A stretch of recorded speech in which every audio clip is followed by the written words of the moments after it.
Oh, we come to start putting the slates on this now, see if we can make it look like a birdhouse. I've got a box of old slates and bits and bobs I've picked up over the years. They come in quite handy, so it's always best to save them for projects like this.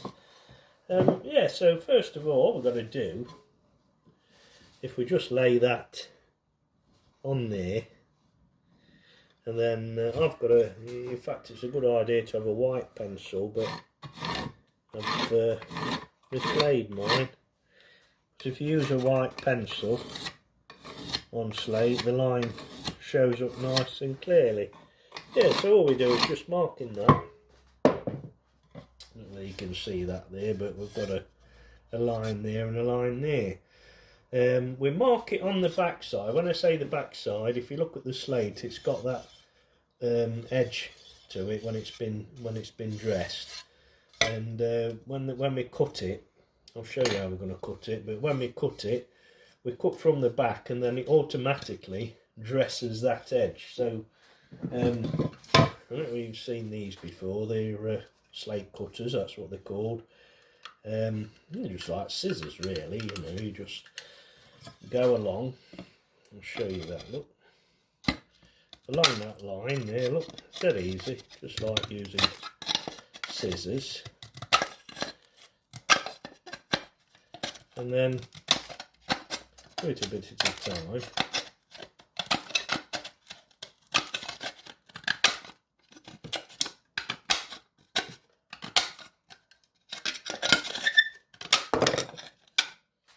And when we look at the other side, it's automatically dressed it, put that bevel on, you see. Whereas that side's nice and straight and clean. So we'll just cut again up that side, look up that line. Keep your fingers out of the way, obviously, when you're doing things like this.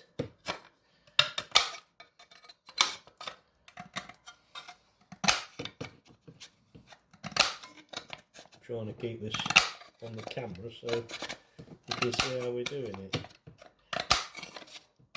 There are other ways to cut slates, we'll probably look at other ways as well, but this is quite an easy task. For that, and you see now we've got that shape on both sides, and it's a nice bit of dressed slate. So we'll just have a look at that in a minute on the. Yeah, so that's gonna hopefully fit in there, look like that. Can you see that? Hopefully you can. We'll just put another piece on and just come around that corner. We'll have to sort of cut them in pieces. There you go, look, that's how it's going to go. So that'll fit in there, and then we'll put another piece and work it up to the point, you see. Obviously we start at the bottom because the next one wants to sort of overlap, sort of like that, you see, like a roof. So when the water runs down, it's not going to run inside the nest box and drown the birds. Right. So to fix these, I'm going to glue them with the Gorilla Glue I've been using for the woodwork. It's supposed to stick all sorts, so I haven't tried it before on these slates, but before I stick it, I'm just roughing them edges up and getting the old muck off with a bit of emery cloth.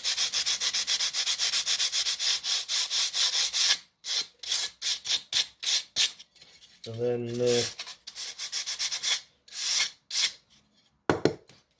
yeah, so I've just cleaned that up, so that's going to go in there. So I'm just going to put a bit of Gorilla Glue on there, drop that slate on and clamp it on, and just leave it for an hour or two and see if it sticks.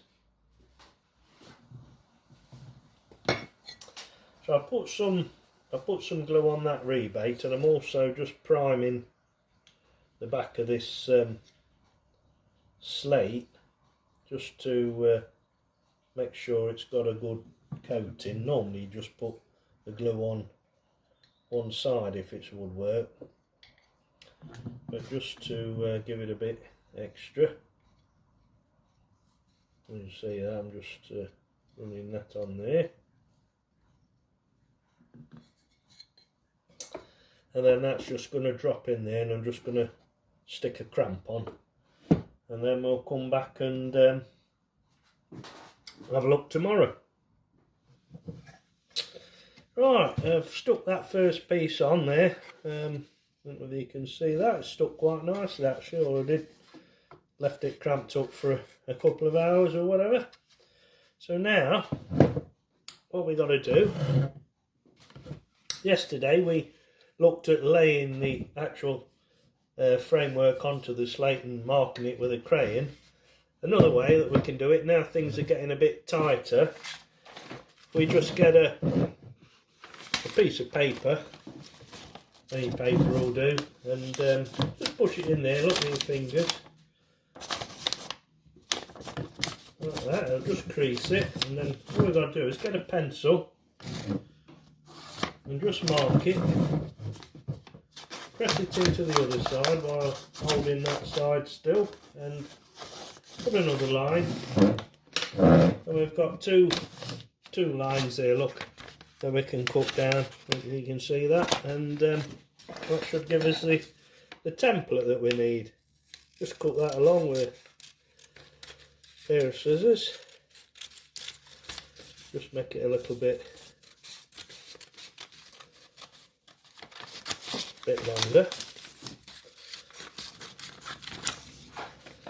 and so that now, you see, should, we've marked it right, fit the next piece. And what we want, there's the top of the slate there, so we probably just want that to come over about 1/2 inch, and where the wood bends there, just cut it off, because then it starts to curl round again, you see, so you can't bend the slates obviously, so we just need to follow the curve. So we'll just snip that off there, and snip it off there, and then that will be the piece that we want. That the idea? Now with a template, there's two ways we can do it on the slate. We could actually stick that piece of paper onto the slate with some tape and just cut round it. The option I'm doing, I'm just getting my coloured pencil again, and I'm just drawing round it on the slate like so, and then it gives me a nice line just to cut round with the snips that we used yesterday, the slate cutters. So all we're going to do there again, I'm just cutting it off to the length. There's the line, look.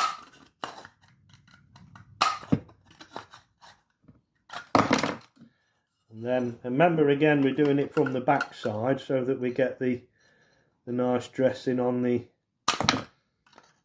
front.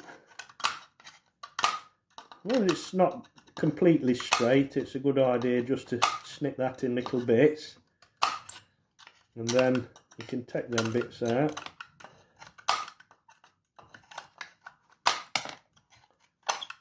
And then just run up this side.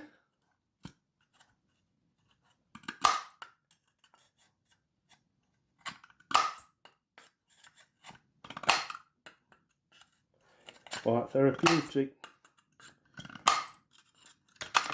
I might go into manicures with these, I'll get many customers.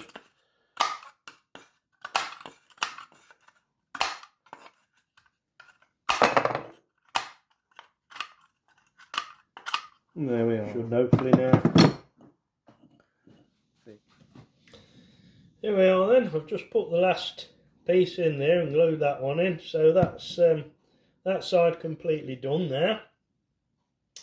So I'm just going to, like you say, do that side the same. I shan't make a video with that because it's just going to be a repeat process. So once I've done both sides, I'll come back and then we'll look at doing the back and front, see how we're going to do those. So we'll catch you next time.